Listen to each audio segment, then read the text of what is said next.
Hello everyone, and welcome to this exciting program about attached and detached home additions and how they can offer tremendous benefits to homeowners who are running out of space or maybe just looking to change their home lifestyles. I can identify with both circumstances, but you don't want to hear about my circumstances. You want to hear from the expert who can help you with your circumstances. I am joined here by the home additions expert, Mike Keebler of Embark Project Services. Mike, tell me about your background, a little bit about how you got into the business, because you're not a novice. You've had some experience at this. I've been at this almost 30 years in construction, built everything pretty much under that you can conceive.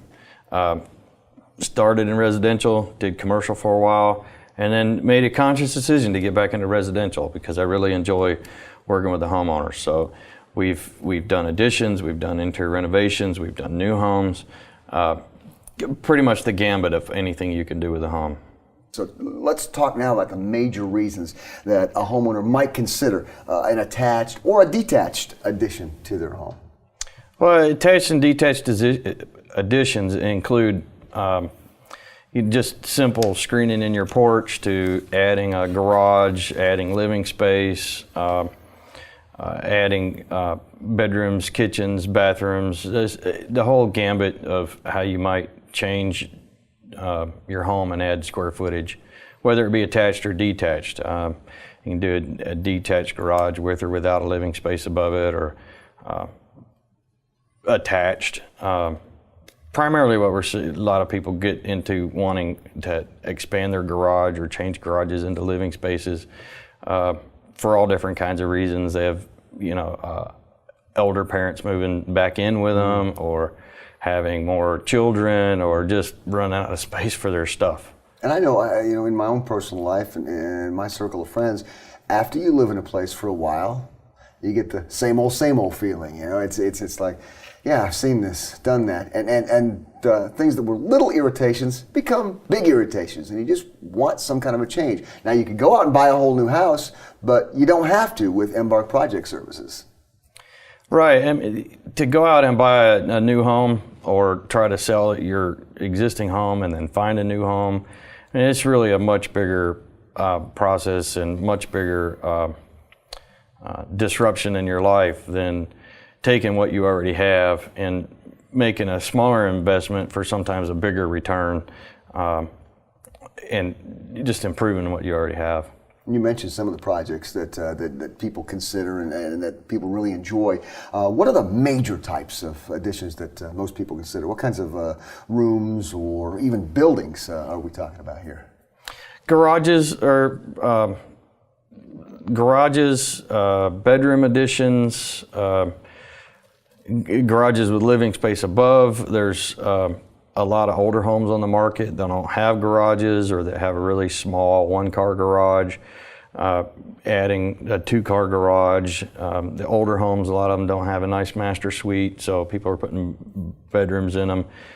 Sometimes to accommodate an addition over a garage, for example, your square footage available and how it's attached to the house and where it goes. A lot of people end up expanding their kitchen at the same time, or just doing a simple bathroom addition, taking a bedroom you already have and adding a bathroom, so you can add basically another master suite on your house. Maybe first floor, lower level, you want to add a master suite, because back 10 years ago, that was the thing, was to put all your master bedrooms and master bathrooms upstairs. Right.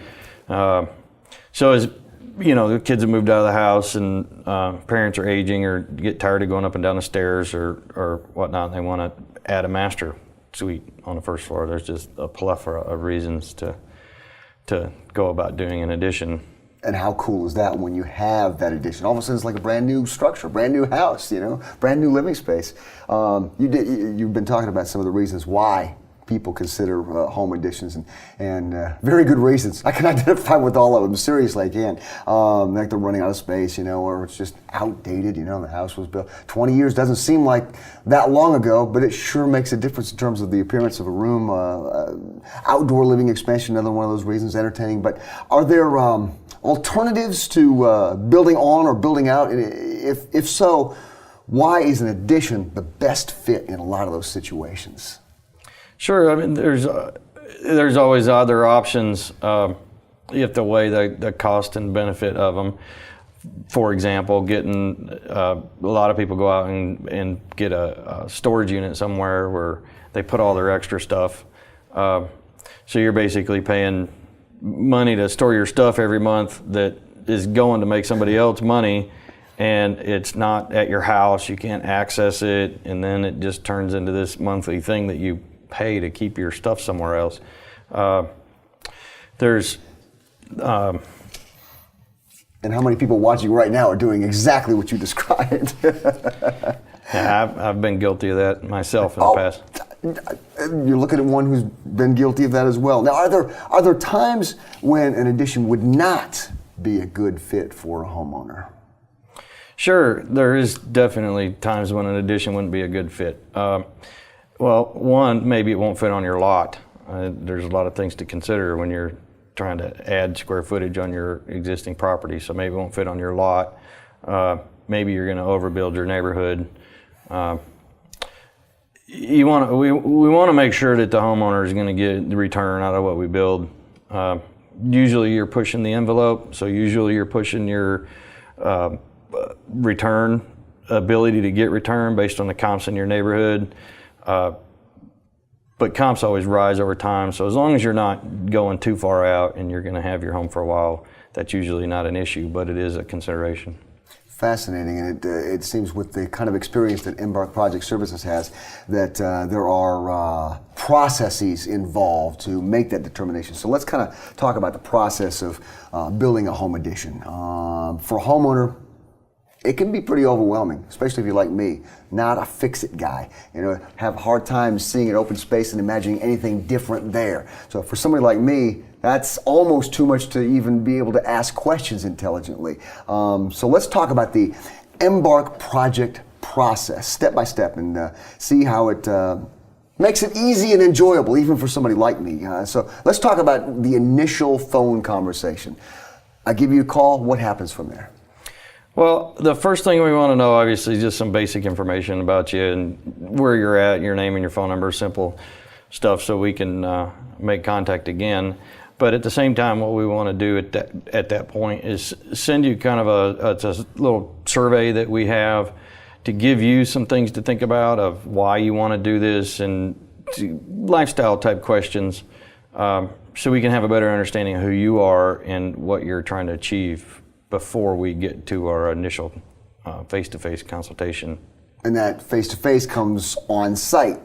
So what happens during that on-site, in-person consultation? You start with what you call a needs assessment? Right, it's a general guideline that we use. So we'll come out and at this point, we've already looked at the answers to your survey. We kind of understand what you're wanting. But then in the face-to-face consultation, we'll kind of look at your, talk in more detail about that, figure out exactly what your needs are. A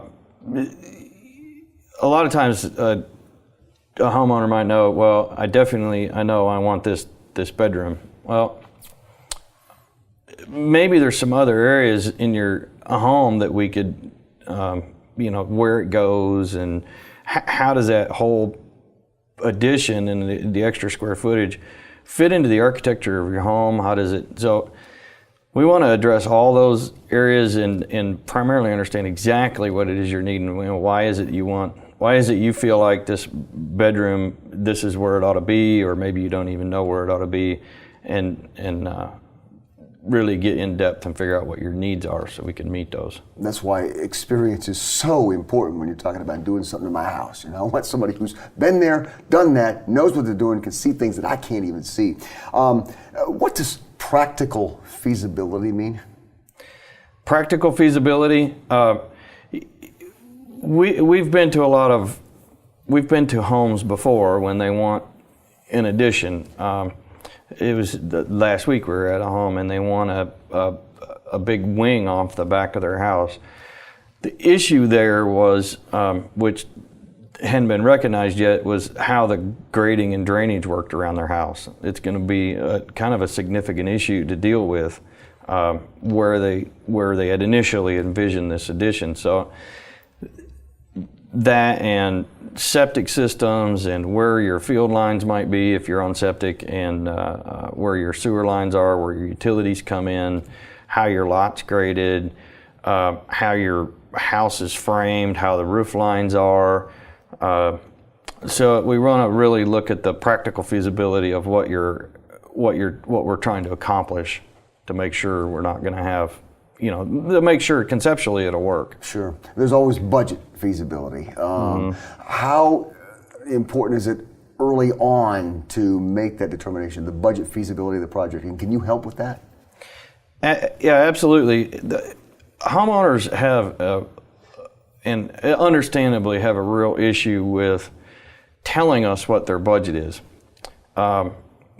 We really require to know, because it's not fair to us, and it's not fair to the homeowner for us to start with a wide open blank slate in this laundry list of wishes that we want to be able to meet, but there's also cost considerations. So it's really important that whoever your builder is, that you have some kind of idea. And if you don't have an idea, if money's not an object, there's still the consideration of value to your home and what your investment's going to be, just from an investment return standpoint.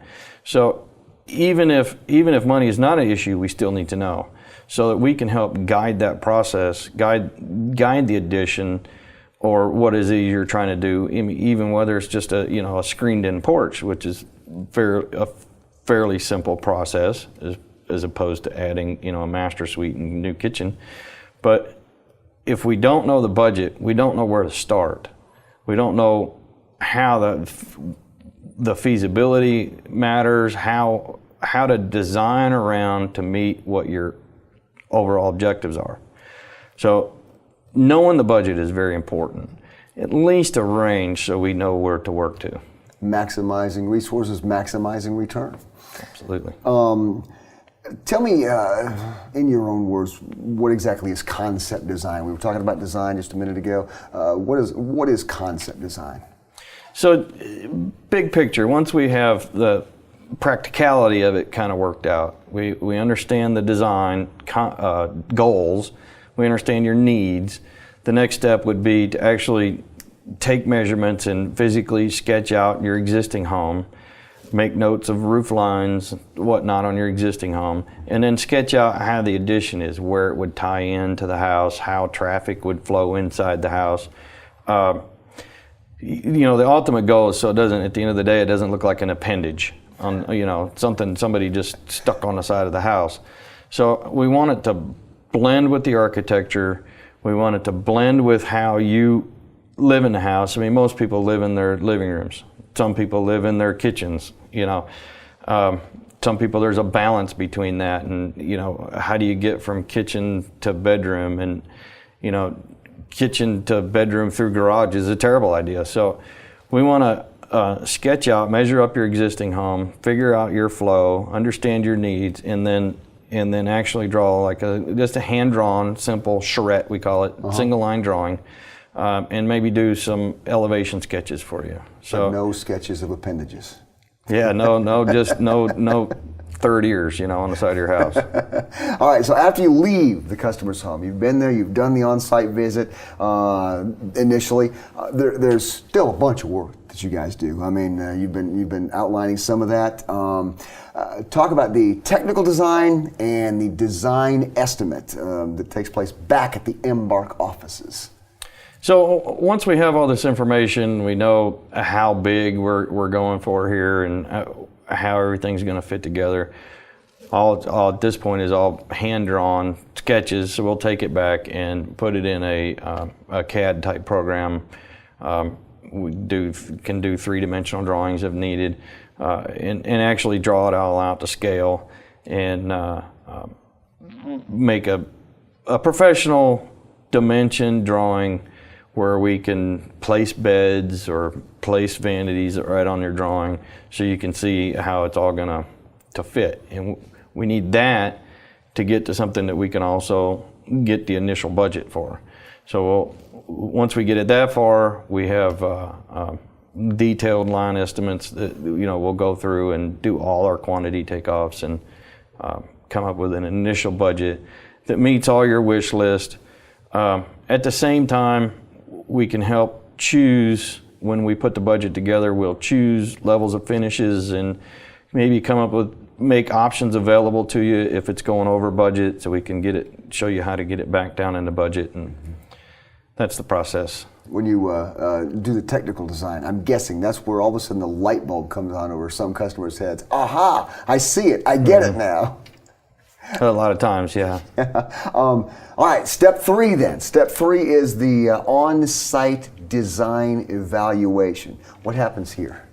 So after the work back at the office, where we've got our CAD operator to draw it all up, and we've got a detailed scope established and a detailed budget established, come back, sit down with you, show you the drawing, discuss some more how it's going to fit, and pinpoint, with a nice drawing that what finishes are going, and talk to you about exactly how we arrived at the budget, what assumptions we made, what we've included. You specifically had indicated you wanted levels of tile or types of tile, or where you wanted tile, or where you wanted wood floor, or whatever those finishes were, and review it and just lay it all out for you. It gives me a lot of confidence when you're going through this process step by step by step. But we're not done yet. Step 4, the on-site final design and budget review. So at this point, you visited the customer at their home 3 times. You've probably spoken to them on the phone, I don't know, several times, I'm guessing by this point. Now, what happens during the 4th step if the customer wants to move forward with their addition project and they give you the green light? Well, at our design review and budget review, you're going to see some things possibly that you want to change, or you want to accept some options to pull the budget down, or maybe we're significantly under budget, which does happen, and you want to add some more or make it bigger. So we'll take it back at that point and fine tune it all based on the conversations that we've had, and bring you back more or less a final package. It's never really final until the nail's in the wood, but yeah. We'll bring it back to you at this point, and we're ready to start at that point and do a final budget review. It's interesting you mentioned it's not final until you actually have the nail going into the wood. And really, if you think about it, it's not. Even through those steps, even through that kind of communication, the design review, budget review, even through all that, it's still, in essence, just a really big idea. All right, so what happens when the actual project works begin, when you start putting that nail into the wood? Well, back up just a second. It's really just an idea, but it's an idea backed with years and years of experience to know that we're standing behind that, and it's never final until the nail's in the wood, and it's still not final if you want to change it. So one thing that we don't like is changes. That's why we're so thorough in getting to this point where we've discussed all these details, so there's no stone left unturned, hopefully. Not that you wouldn't want to change something down the road, and that's fine. We don't particularly like changes because, contrary to popular opinion, changes actually cost money for us and time for you, and regardless of what we might charge for a change, it never covers our costs. So that's a big misconception, I think, at least for us with clients sometimes, is that change orders, because people have heard those horror stories. That's why our process is so thorough, so that we've tried to cover all those bases and talked about what your objectives are so we can avoid those changes. So at this point, if there are changes, it's because you asked for them. Maybe you decided you didn't want wood, you wanted tile, or you wanted, for whatever reason, but not from Embark. Because I could actually see things now that I couldn't see before you came out and you put your professional expertise on the spot where I am standing, where I'm living now. And I have heard the horror stories. We all have heard the horror stories. And honestly, when I think about a home addition, it scares me. There are a lot of people out there that I wouldn't want to do business with in anything, let alone let them do business on my home. So what makes Embark Project Services, the home additions experts, different from your typical run-of-the-mill contractor? Well, besides the step-by-step process that we've been talking about, we do some things on the site that when we do get started, and it's all about your comfort and your satisfaction. First thing we want to do after our final design meeting and you decide you're ready to go forward, we want to get a contract in place that's got a detailed scope, exactly what everybody's agreed that we're doing for you, and what the objectives are, and the total cost, of course. Get a contract in place, and then about 3 to 4 weeks before we get started, for home additions, Embark requires a 20% deposit. Okay. And then post that deposit, we'll bill only based on the work that's in place. So that's, I wouldn't recommend to any homeowner that they ever pay more than 20% deposit. I think that's a good balance. I've heard of people requesting deposits that are larger than that. If I was the homeowner, I wouldn't pay a deposit or upfront fee to get started more than 20%. So once that's all out of the way, we'll schedule a kickoff meeting with you. Okay. We bring now our estimator and our project manager and our employee that will be there doing the work, overseeing the work. So everybody gets to meet, review the scope again. So this is 4th or 5th review now.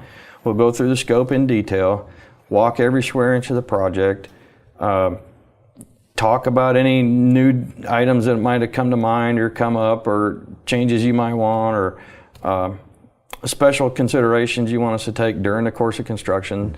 Everybody gets to meet each other, and we'll bring with us at that point a job book we'll leave with you that has a copy of the scope. It has daily report forms for our personnel to fill out. It has a form in there for all the selections that are left to be made, where we might have budgeted giving you an allowance, say for tile of $3 or $4 a square foot, or whatever that allowance is. It'll have a list of all the areas that we'll need tile selections for, places to go, and we'll even go with you if you want. Most people don't because they want to, husband and wife, they want to go to the tile store and kick it around for a while, and go to the millwork cabinet place, custom cabinets, and look at all their options, but we'll help with that part of it. But we'll leave you, at minimum at this point, we leave you with the list of what needs to be picked out. See, but I like that idea. Certainly my wife would be with me. We would not have marital discord, by leaving her out at all. But I like the idea of an expert being with me. You can look at that and say, hey, here's something to consider that you hadn't thought of. So, compare this one to this one, and then make your decision, but at least consider this. I like the idea of an expert being with me. All right, Mike, as we get near the end of a project, what happens, especially if I or whomever you're working for suddenly decides that they want to change something, want to add something needs to be different than it is. Do you have any kind of a warranty, even after the project is completely finished? We do have a warranty. We have a written 1-year warranty and a 2-year systems warranty. What that means is, in writing from Embark, that we stand behind for a minimum of 1 year and 2 year on systems such as HVAC, plumbing. People are afraid 1 year their contractors are going to be gone sometimes. 1 year, it sounds like actually a very short period of time. Yep. We base our written warranty on the Residential Construction Performance Guidelines published by the National Home Builders Association. However, we're in this for the long haul. I've been in this business for almost 30 years. We'll be in this business hopefully, Lord willing, 20, 30 years from now. So our business is based on our reputation. And if we don't stand behind our work, we're not going to have a reputation to keep us in business. And our clients, we like to build relationships with our clients. We like to be friends with our clients. We like a long-term relationship. There's not a client that we haven't had that 1, 2, 3 years down the road has had a problem calling us and saying, Mike, this board curled up, or I've got this squeak, or whatever it is, could you come look at it? And more often than, actually, we get very, very few of those phone calls, but when we do, we respond to them. And we respond to them promptly, not, I'll try to get to you next week, we want those opportunities, because that's what separates us. That's what's for you to go tell your friends, you wouldn't believe this. This contractor that did this work for me, 2 years ago, I had this little issue came up, and he was right out there, took care of us. Because there's not that many of those stories around there, and we want you telling those stories about us. So we definitely do respond. More often than not, the phone call that we get is, I love the addition.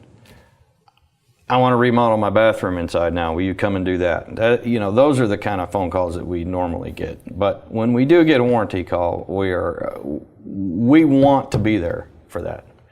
That's an opportunity for us to excel, and an opportunity to make sure that you stay happy and tell all your friends about us.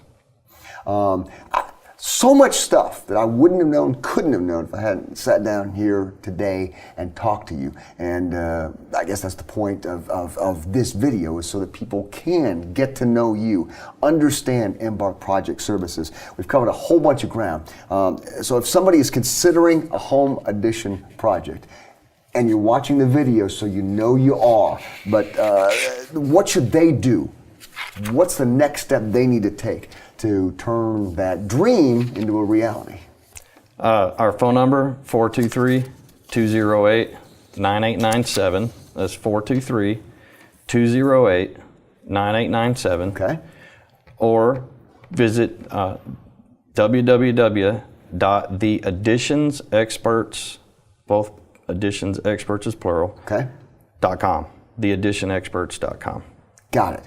In fact, I'm going to reiterate that here. To schedule your free consultation, and it is free, right, Mike Keebler? All right. Yes, sir. Free phone consultation with the home additions experts. Simply call Embark at 423-208-9897. That's area code 423-208-9897. Or on the web, it's theadditionsexpert.com. Additions with an A, additions has an S, and experts has an S. So it's theadditionsexperts.com. And again, you schedule that initial phone consultation for free. Thank you so much for joining us for this program. And good luck to you on your home improvement project.